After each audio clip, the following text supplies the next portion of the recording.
Welcome to Money Matters. My name is Malcolm Sime, and coming up, breaking down the Public Finance and Management Bill that was passed yesterday in Parliament and the opportunities to exporters presented by the Non-tariff Barriers Law.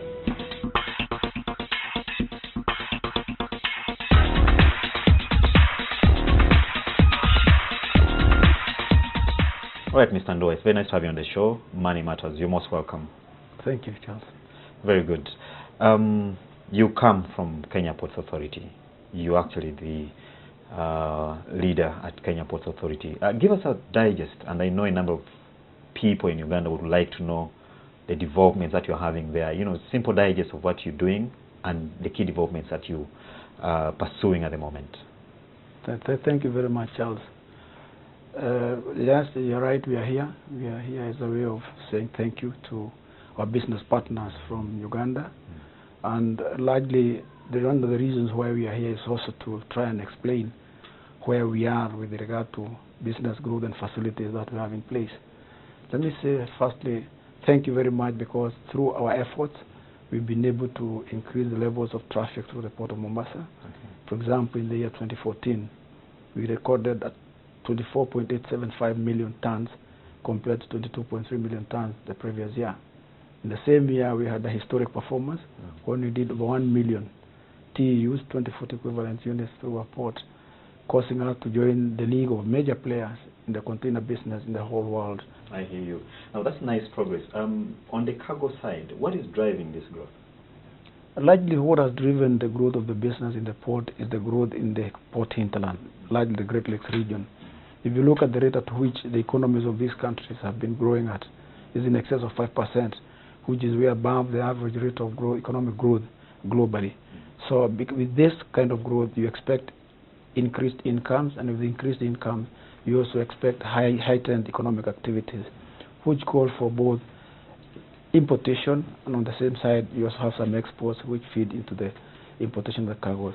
So really, it is higher economic activities fueled by increased or higher rates of growth of domestic economies that have helped to promote the growth in the port volumes. Okay. Now, as you are aware, most Ugandans import their goods through the port of Mombasa, those that are coming from overseas, that is. And one of the major concerns in the past has been the issue of, the time it takes to clear these goods, from Mombasa, and then them being on the way to Kampala. How far have you gone in sorting that particular challenge? Thank you very much, Charles, once again. You possibly might be aware that there has been a lot of initiatives at the East African community, summit level, where the heads of states from Uganda, Rwanda, Kenya, and to some extent Burundi, and occasionally Tanzania, have been pushing the agenda of easing the cost of doing business along the Northern Corridor. And this has had a profound effect in that it has helped us to come together, work together as stakeholders, and because of that, been able to engage and reduce a lot of time that was wasted while services were being duplicated. In this regard, I would like to put on record that actually the time it takes for the trucks to move from Mombasa to Malaba, for example, is hardly more than 3 days. In the same vein, the number of days the cargo takes inside the port is about 4 days. So in essence, we are saying that we have a total of about 7 days from the moment the cargo is landed on the quay and the moment it exits the Malaba border, which compares very favorably with about 18 days we used to have prior to this engagement. So in a sense, there has been a huge reduction in the number of days it takes for the cargo to move from the port to the final destination. I hear you. Now, should we say then that, of course, now talking about the East African Community initiatives, the single customs territory which was launched recently, should we say it's working, it's beginning to deliver dividends to complement your effort? The single customs territory is working. It's picking up, I would say, very well. We've had some few challenges, teething problems, as you would expect within a program, but it's improving by the day. And we believe that once it's fully uptaken by all the countries in the region, then we expect to see increased fluidity of cargo through our port. One of the elements that we will be looking forward to, largely, which will help the single customs territory, is the harmonization, if not equalization, of tax regimes within the East African community. Because then that would mean that everybody would be enticed or encouraged to pay the custom and other duties at the first point of entry. And because they will be equal, there will be no temptation for anybody to understate or to try and do any other funding diversion activities. As you're aware, East African currencies are under a lot of pressure from the strengthening dollar. And for the case of Uganda, the concern has been that a number of, goods and services are, being priced quite highly just because of the depreciation of the shilling against the dollar. But I know Kenya is also suffering the same fate, Tanzania and a couple of other currencies. Now the concern here is, will this or is this in any way affecting the pricing of your services to the Ugandans that are using your facilities in Mombasa? Thank you, Charles. Firstly, let me say that in the real sense of the word, the cost of doing business in the port of Mombasa has in actual fact been coming down.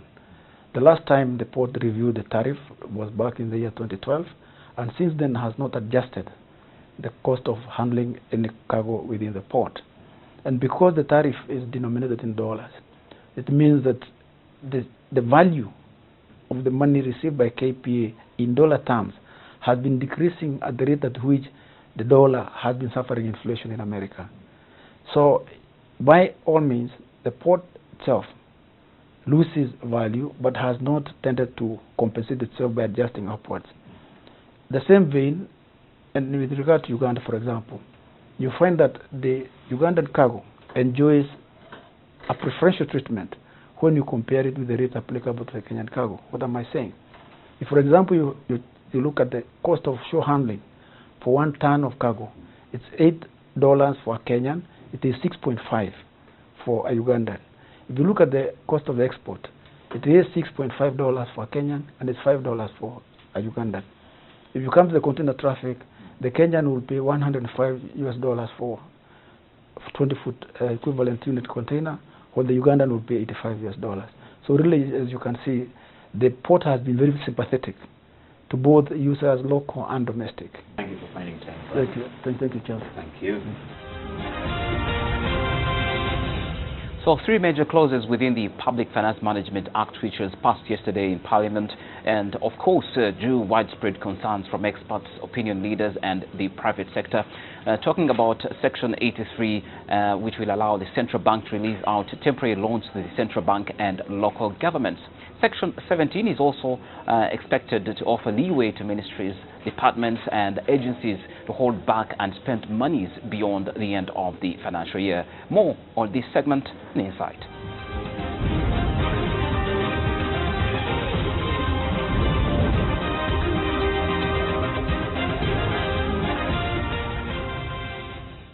The Ministry of Finance, Planning and Economic Development remains perplexed over outright abuse of financial management practices by accounting officers.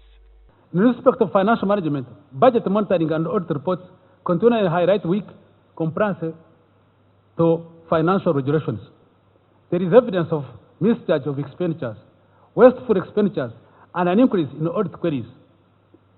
I have also noted higher number of unspent funds, which reflects absorptive capacity constraints within particular spending agencies. Even then, new amendments on the Public Finance Management Act 2015 is raising anxiety among some stakeholders who are keen on value for money practices. We worked so hard to put strong checks and balances into our public finance management system, but literally we know that we still have people who still want to do business as usual and go back to the old system, on the system that did not have strong checks and balances and a strong oversight function. This is made worse by the fact that government is itself fighting hard to strengthen its revenue collection that are reported to be slowing down actual service delivery to the population. Stream from revenue, taxes and non-tax stream of resources into the treasury has not performed as projected. I haven't got the latest figures for October, but we've been having a shortfall of approximately 30 billion per month. Among others, changes on Section 22 of the Act will allow for shifting of at least 10% of running budget allocations across ministries or government departments. This money is sent based on work plan and procurement plan. Why should an accounting officer not utilize that money? And here by law we are saying, can you retain and then write to the Secretary of the Treasury? It is risk for disaster. It is risk for corruption. These amendments on the Public Finance Management Act comes at a time when the ripple effects of the current economic pressures are beginning to sink in among the population. Imagine if for some of the ministries that have big budgets, a 10% is in billions of money, over 500 in some cases. That is very dangerous to just simply, at the brink of a pen, to change that kind of money into something else. The 8-month-old finance management law was intended at bringing on board the desired integrity on the fiscal discipline among accounting officers.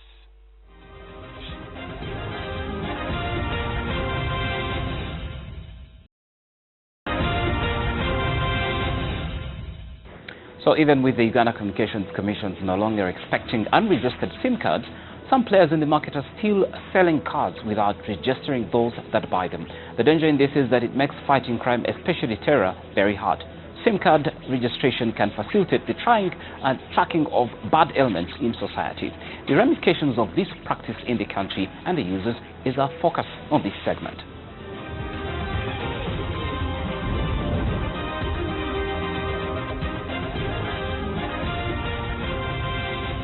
The exercise of SIM card registration started 3 years ago, is soon coming to an end. This therefore means that if you are left behind, this could attract penalties. Every SIM must be registered, and upon telecalls to inform whoever is coming to buy a card to be registered, that he should produce all particulars that are required by the law. Now, if they don't do that and they are caught, then that's when we take action. Because if the law says register and you don't register, and if anything happens, then the law will take its own course. Security experts assert that SIM card registration is a first step towards fighting vices such as impersonation, since the process helps in identifying the SIM card user across numerous platforms, which beyond those that are mobile phone based, like mobile money transactions, to online presence through gadgets such as modems. This problem is across. People are in Western Union, people are on Money Mobile, people steal others' documents. Someone steals your details, to use your details in committing crime somewhere else. Someone steals your details and creates an ID that actually is you, but not you, using your details to commit a crime. While government is doing its part, including SIM card registration, in the effort to minimize online and mobile phone-based vices, protecting yourself against some of them, especially online fraud, will, according to experts, depend on you.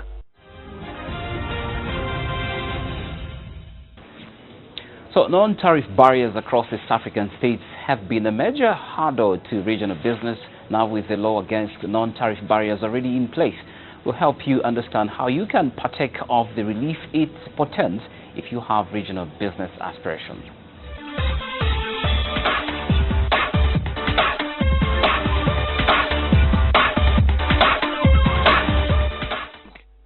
Following being assented to by the heads of state in East Africa, the Non-Tariff Barrier Act should make doing business around the region easier. To illustrate, if there was a law that was existent earlier, it would have helped resolve the Uganda-Kenya sugar impasse. The authorities in Kenya have been using the sugar board with its own regulations and so on, and they hide under those in order to make it appear that, yes, it is a problem. All right? But as long as any product within the partner states, produced in those partner states, that meets the rules of origin, it has free movement within the community. And there shouldn't be any imposition of non-tax barriers or, for that matter, taxes of any kind. Under the law, the Kenyan Sugar Board would have been forced to compensate the sugar exporters for the loss of business. The bill provides for sanctions that will be imposed on any partner state that continues to bring about non-tariff barriers. And the process will be through the Council of Ministers, who will recommend to the summit to impose such sanctions on a partner state that does not comply with the provisions of this act. Also, it provides for compensation by any institution or individual that creates non-tariff barriers which affect people who, like businessmen, for example, as a result of such creation of non-tariff barriers, they end up losing their businesses. The handling of issues will take steps, however, despite the new law, as diplomacy seems to be underlined within the new law. A person has a problem arising out of non-tariff barriers as defined in the Act. Then that person has access to the focal point and also to the National Monitoring Committee. This is why the reports will be made, and they will investigate, find out the details, and then the compensation will be as per provision in the Act. For the business community, it requires that you become familiar with this law and get to know your rights and what you can do when unduly hindered.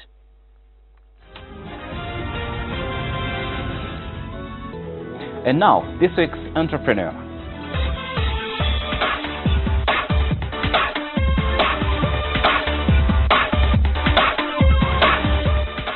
With the current weather and interest in promoting healthy living, Mushija James saw this as an opportunity to start up a business that encourages the same.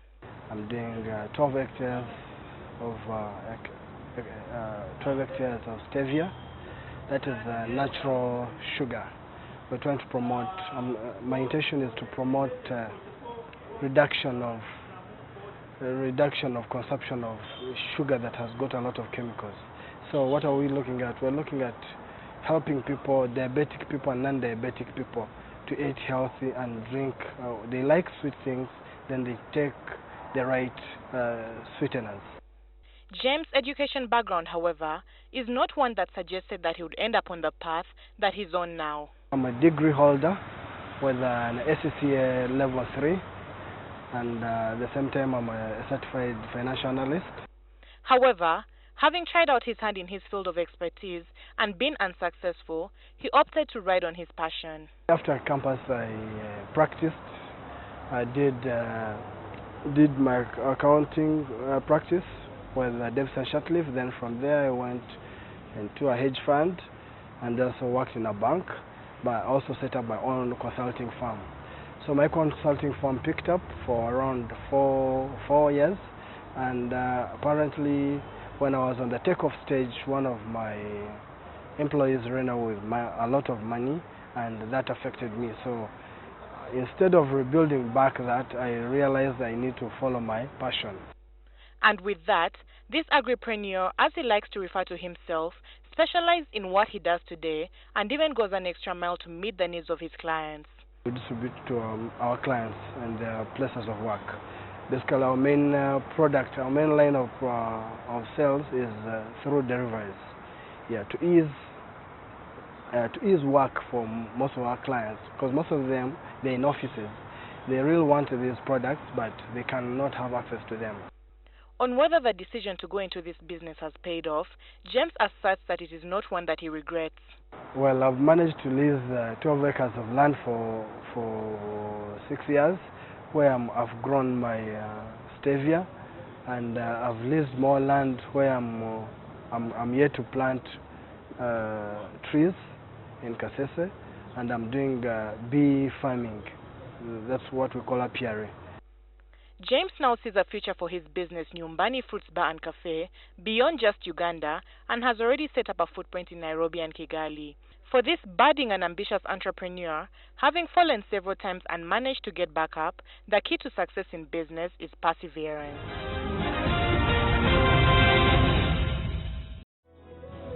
Let's have a look at what's happening in the markets this week.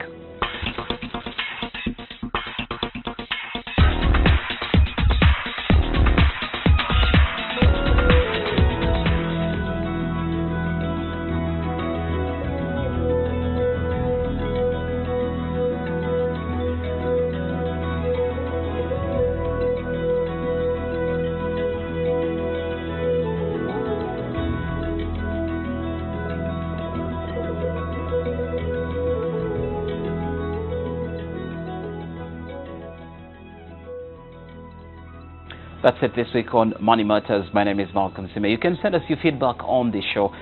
Text us on 6565 and look for NTV Money Matters on Facebook. Leave your comments and views. Otherwise, keep it right on NTV. We're turning on your world.